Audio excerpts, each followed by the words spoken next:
সম্প্রতি একটি অনুষ্ঠানে টপ অ্যাঙ্গেল থেকে ভিডিও ধারণ না করার অনুরোধ করে সামাজিক যোগাযোগ মাধ্যমে আলোচনার কেন্দ্রবিন্দুতে রয়েছেন অভিনেতা সিয়াম আহমেদের স্ত্রী শাম্মা রুশাফী অবন্তী। এই নিয়ে মিশ্র প্রতিক্রিয়া দেখা যায় ইন্টারনেটে, তবে তার পক্ষ নিয়েছেন ঢালিউড চিত্রনায়িকা পরীমণি। এতে সহমত পোষণ করে ফেসবুকে একটি স্ট্যাটাস দিয়েছেন। 23 এপ্রিল পরীমণি তার ভেরিফাইড ফেসবুক পেজে অবন্তীর আঙ্গুল তুলে হুঁশিয়ারি দেওয়া ভাইরাল ভিডিও শেয়ার করে এক শ্রেণীর ভিডিও নির্মাতাদের কড়া সমালোচনা করেন।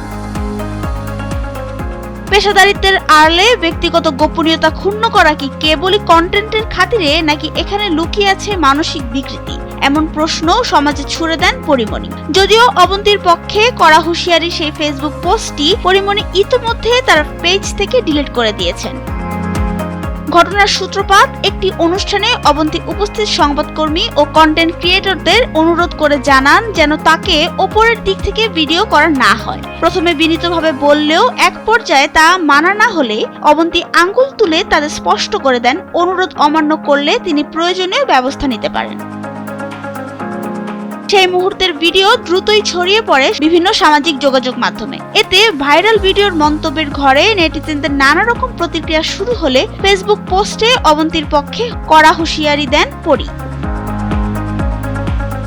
পরীমণির ভাষ্য, কেউ ন্যায্য দাবি নিয়ে আঙ্গুল তুললেই সমাজ তাকে খারাপ তকমা দিয়ে দেয়। একই সঙ্গে অবন্তীর শান্ত স্বভাবের প্রশংসা করে পরীমণি জানান, পর্দার সামনে যারা নিয়মিত থাকেন তারা সবাই এই ধরনের বিব্রতকর পরিস্থিতির শিকার হন। নাবিলা রহিম, সময়ের আলো।